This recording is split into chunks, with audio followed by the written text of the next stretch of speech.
overwhelmed by all the things you have to do to run your coaching business? Let me be honest. Just because you can do it all doesn't mean you should. If you're constantly stuck in the weeds, doing every single task yourself, this episode is going to change everything because I'm walking you through the exact process I've used to build my dream team, step by step. I'll show you when to delegate, what to keep, who to hire, and how to build a business that actually runs with you, not just because of you. So let's get into it. Hey coach, I'm Moriah Riona, an award-winning luxury brand designer, luxury branding coach, and the host of Super Bloom Coach podcast. And this is Super Bloom Coach Presents, the ultimate guide to starting your life coaching business, a daily video series helping you launch, grow, and scale your coaching brand the smart way. Real quick though, if you've been loving this series, it would mean so much if you gave this video a quick like or left a 5-star review on Apple Podcasts. And don't forget to subscribe too. It tells me that this content is serving you and it helps more coaches just like you find it. Also, don't forget to grab the free workbook I created to go along with this entire series. You can grab it at mariahriona.com/workbook or through the link in the description. It's your daily implementation guide for everything we cover here. Step number 1, you're not meant to do this alone. Let's start with something most new coaches desperately need to hear, especially the high-achieving perfectionist, I'll just do it myself types. You are not meant to do this alone. You are the queen bee, not the worker drone, the visionary, not the everything else department. You're the CEO, not the executive assistant, tech VA, podcast editor, and social media manager wrapped all into one. I know you're capable. You've likely built your whole business from scratch, designed your logo, built your website, set up your scheduler, figured out how to post on Instagram, all while trying to coach clients and build something meaningful. But here's the truth. Being capable isn't the same thing as being strategic. Just because you can do it all doesn't mean you should. Because when you're stuck doing everything, you don't have the space to grow. You don't have the clarity to lead. You're too busy working in your business to work on it. And that comes at a cost. Your time, your energy, your creativity, and your joy. Not to mention the very real revenue you're leaving on the table every time you spend an hour scheduling a blog post instead of creating something that moves the business forward. Here's what I've learned.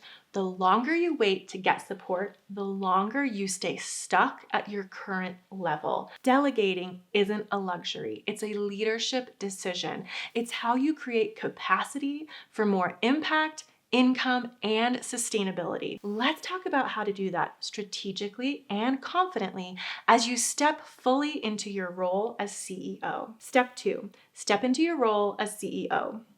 If you want to scale, you need to step into the mindset of a true CEO, and that means leading your business, not just working inside of it. 2 books that helped me shift into that mindset were The E-Myth Revisited and Who, Not How. The E-Myth explains why most small business owners stay stuck wearing all the hats and how to create systems instead. Who, Not How reframes delegation not as an expense, but as a shortcut to growth. About 2 years ago, I did something that completely changed my business. I tracked everything I was doing in a typical work week. Every little thing from client calls to email replies to Pinterest scheduling. Then I highlighted everything that didn't actually require me. It was shocking. Almost 90% of my time, it was spent doing things that could have been done by someone else. So I started asking myself, is this moving the business forward? Is this something only I can do? And if the answer was no, I knew it was time to delegate. If you're ready to stop doing everything yourself and actually step into your role of CEO, drop a queen bee energy in the comments. I want to see who's ready to lead like they mean it. Step 3, understanding what you should outsource. Let's talk about how to decide what to keep and what to hand off. Here's a simple framework. If it's strategic, creative, or tied directly to your revenue, you keep it. If it's repetitive, systemizable, or not client-facing, you delegate it. If you already know how to do it and it just eats up your time, you train someone else to take it. That's exactly what I did when I brought on my assistant, Sydney. She started as a paid intern, just 4 hours a week. I was spending hours prepping and scheduling content, Pinterest, blog posts, YouTube, emails. I was good at it, but I didn't need to be doing it anymore. So I trained her exactly how I wanted it done. And almost immediately, I noticed something. The more I delegated, the more money I made because I had more energy, more creativity, and more time to focus on the things only I could do. Why did I bring on Sydney for only 4 hours a week? Because I was terrified that I couldn't afford any more than that. However, within just a few months, I increased her to 20 hours a week and increased her pay. And now she's about to become my first full-time employee. Step 4. Who you actually need, professional versus team member. Here's something important I tell all of my clients. You don't need a Sydney. You need the right kind of help for where you are in your business.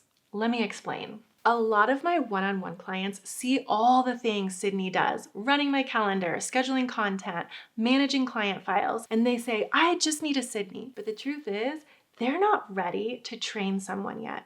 They don't have the systems, they don't have the processes, and they don't actually know how to do the things they're trying to delegate. What they need is a professional, someone with expertise who can lead a piece of the business for them. Here's the distinction. A professional is someone you hire for their skill set. You pay more, but you gain peace of mind. These are your CPAs, your photographers, your brand strategists, like my team here at Moriah, Riona Branding. For our VIP clients, we serve as their outsourced marketing department. They don't know how to write copy or build funnels or be a website developer. We take care of all of it so they can stay focused on one thing: coaching. A team member is someone you train to follow your systems.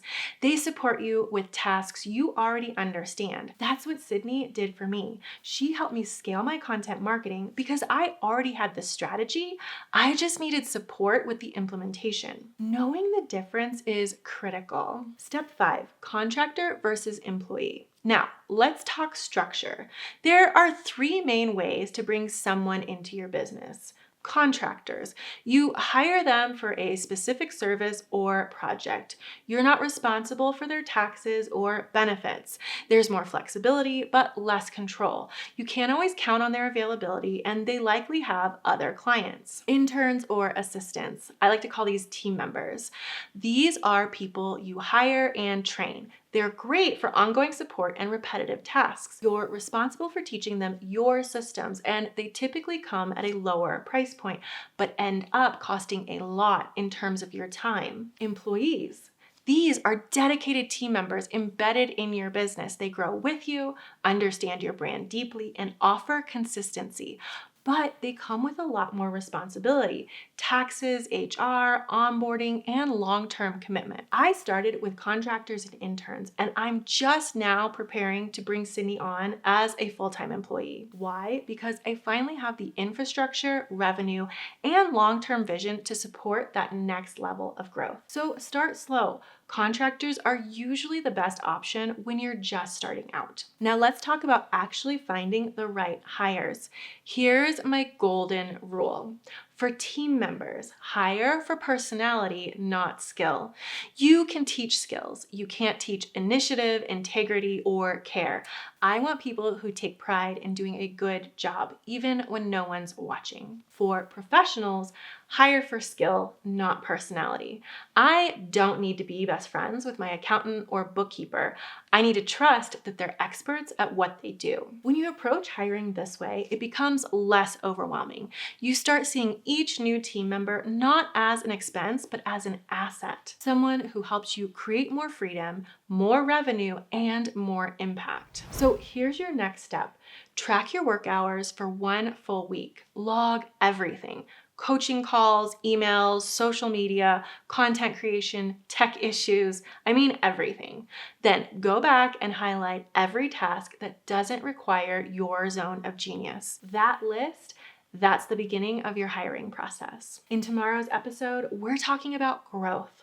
I'll walk you through my 6-figure roadmap and exactly how to scale your business with strategy, structure, and soul. You won't want to miss it.